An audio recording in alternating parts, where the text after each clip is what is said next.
I thought I'd do a quick update on what's happening with Talik, our child in hospital. So I did go to see the surgeon, and a little bit difficult because they don't have much time to spend with you. So I waited outside the operating room for about an hour, and finally he came out. Now that's not a complaint, it's just an observation that they are very busy, they're working and they're doing important work, cutting people open and removing things or doing otherwise work is not trivial, and I am not that important. So he finally did come out, and he was the one that had suggested that I should be there at 8 before he started his rounds. But of course, illness is not something that, or sick people are not something that can be arranged by the clock. So I did get to see him. Now, for those who haven't been listening to what's happening with Talik, she went into hospital complaining of abdominal pains. So it's not very clear, and I have to give my opinion here because when I listened to what Talik had to say when she was talking to the doctor, now even allowing for the fact that I don't understand the language, I can see what's happening. And the doctor examined and pushed and pulled on her tummy and asked her about the pain. Now, I knew that they were going to ask about the pain, and the normal way of doing that is say, on a scale of 1 to 10, what is the pain that you're feeling? Now, before the doctor ever arrived, I had said to Talik, can you tell me on a scale of 1 to 10? Can you tell me what the pain is that you're feeling? And in order to do that, I did the pinch. So I did a pinch, and I know that I can register myself what the pressure is that I'm putting on that. And of course I feel the pain myself, even though it's self-inflicted.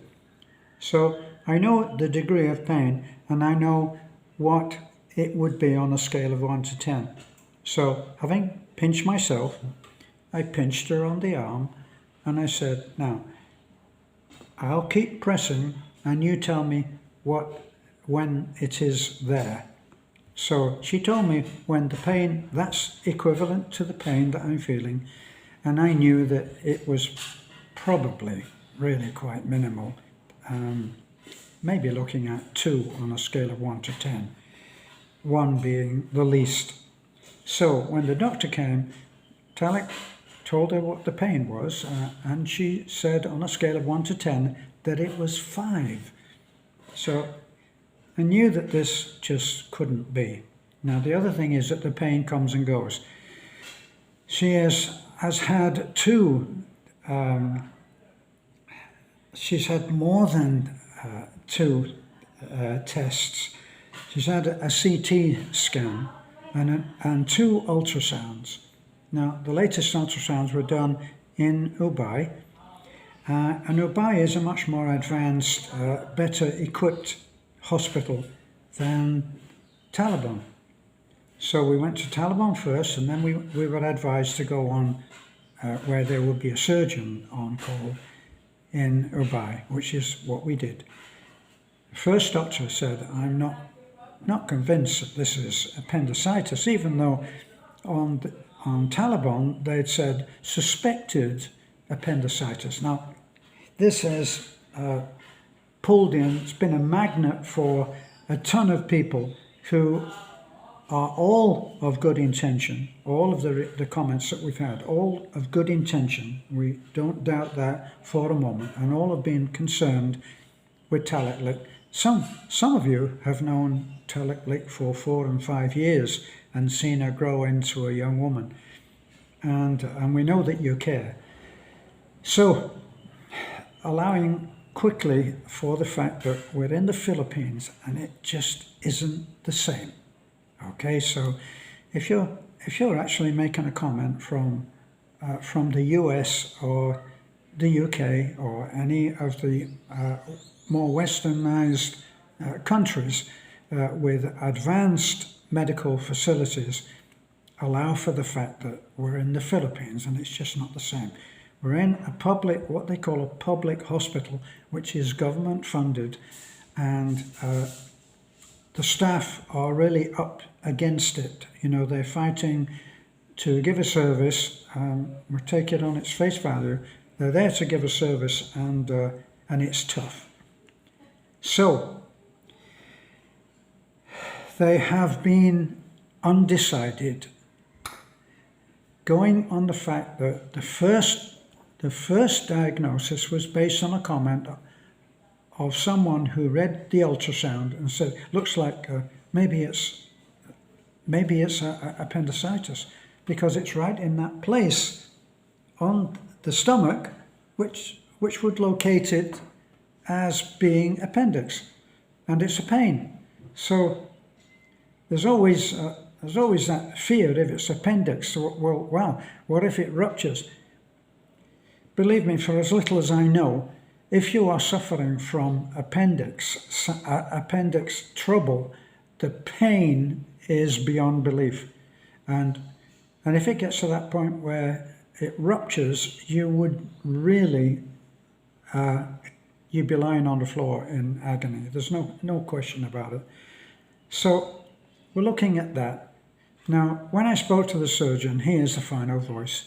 He's already said, not prepared to operate. We need to do more tests. What's clear to me is that they actually know that it's not appendicitis. They're saying apparently they've done a pregnancy test. She's not pregnant, right? So the only thing that's missing is that they don't know what it is. And she's stuck up there in that hospital. So my decision was that we would give it. I went there yesterday and I told Talik, how do you feel about being here? No, I don't want to be here. I said, how do you feel about being home? She said, I would like that because I could go to see Dr. C. She has confidence in our family doctor, Dr. C. She said, I think Dr. C is a good doctor. Okay, so my interview questionnaire with the surgeon yesterday. I asked him, so have you now eliminated it as being not appendicitis? He said, I'm not convinced. Here's the difference. We're talking to people of different language. And when I speak to actually quite ordinary, ordinary, you understand what I'm saying, not demeaning people who are not surgeons and doctors and lawyers, just that they're just people like me. And we assume that they understand what is being said. Very often, if, for instance, I say to Beth, if I say to Beth a statement which might have the word vocabulary in it, and I say to Beth, you understand what I mean by vocabulary? And she said, yes. And I say, what does it mean? She said, I don't know. This is rapid succession. Do you understand the word vocabulary? Yes. What does it mean? I don't know. So here we have the assumption that everything that you're being said, that you are saying, is being understood. So if I've said to the surgeon, who is an educated man clearly, so have we eliminated that it is appendicitis? Does he understand? It's only later, I think, did he understand what I said when I said eliminated?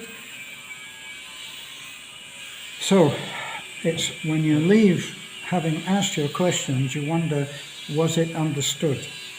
In other words, did you understand eliminated? Yes. What does it mean? I don't know. So, we still don't know what it is. The doctor actually said, I don't think that Jenilyn is telling the truth. Now, lost in the translation again, it sounds actually brutally honest and frank, doesn't it? She's not telling the truth. If she's not telling the truth, it means that she's telling lies.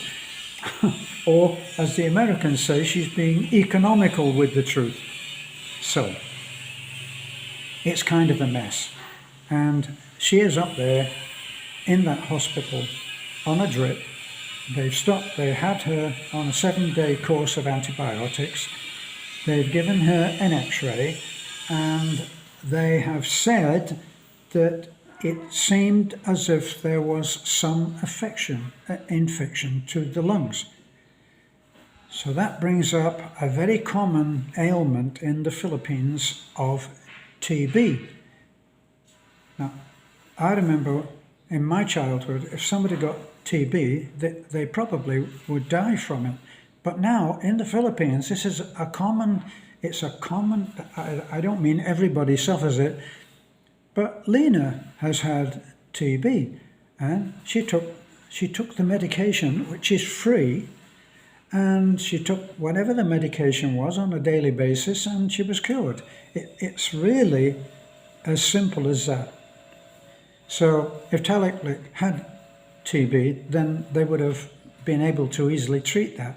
But knowing that, they wouldn't do a surgery procedure if she had tuberculosis. Apparently that's been eliminated. When I first went to see Taliklik, I said, what have they done? She said they've done the ultrasound and they've done a CT scan. And I said, what were the results? She said they were both clear. Once again, the word. So, if I'd said to her, do you understand what the word clear means? Would she have said yes, and then, I don't know. We don't know.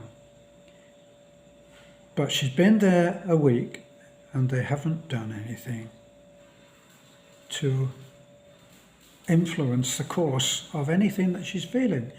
And she says that the pain comes and goes.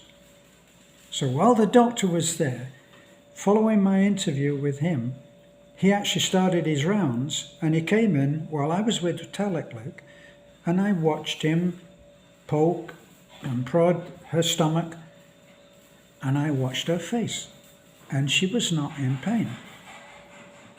Now, if you've got something wrong in your stomach, and somebody comes along with fingers like rods of steel because they want some answers, you're not going to be placid face.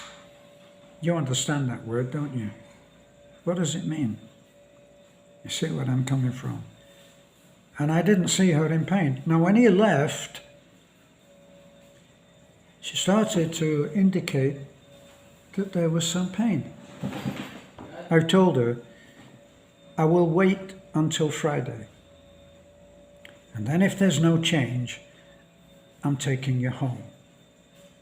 Is that okay with you? And she said, yes. When I came and I talked to Beth, it seemed like something was different. And this is the problem.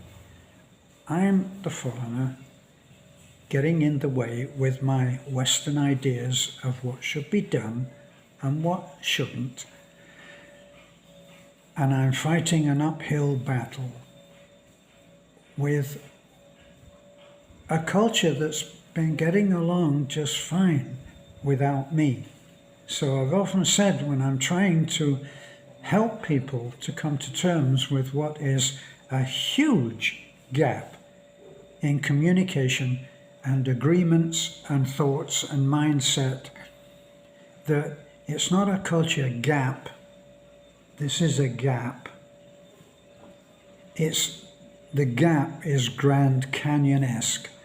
Everything that we think, the way we drive, the way we attend to ourselves when we're sick is different here. For instance, I got up this morning and I got a bit of a cough and a tightness of the chest. I'm not going to go to the hospital because as a child and all the way through my adult life, the hospital was where you went when you really couldn't handle what was happening. And yet, here, if someone has a fever, they go to the hospital, which is, as the ugly foreigner, is beyond my understanding. So, trying to do what I think is right for this child that I care so much about, and it can be difficult, okay? But we just heard today that Lena, who is with Taliklik at the moment, had messaged Beth and said, could you get someone to come and sit with Taliklik? The reason being, I have to go to Taliban hospital to have an x-ray. Now,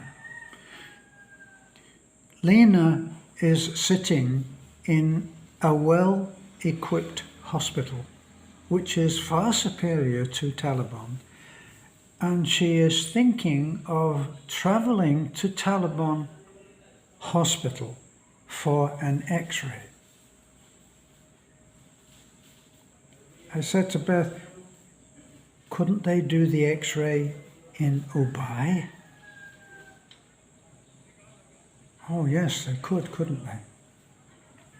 A few days ago, it seems a long time ago now, when Lena had fallen off the bike on the way to see Taliklik, she had fallen off the bike and she had cut herself here and lost 2 teeth. She went to Ubay and it was clear that, Filipinos, even hillside farmers, know that you need to have a tetanus shot.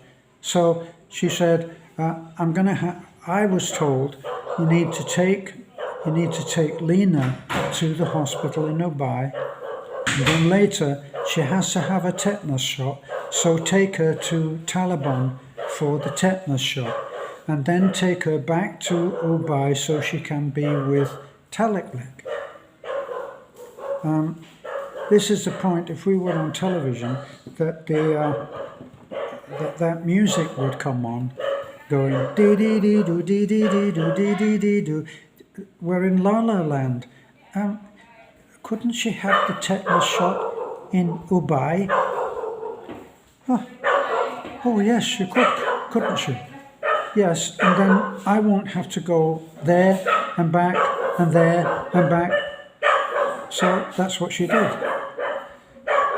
So it's an uphill fight at the moment just to get things done right. But I want to take her home, and then she can go to,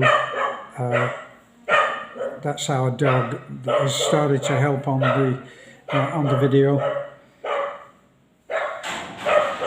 Turco! I might have to kill that dog later, all for its own good, as we're so often told these days.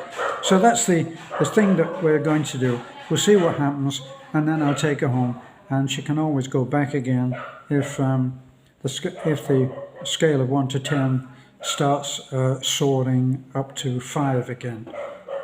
Sorry for a little facetious. Thanks for listening in.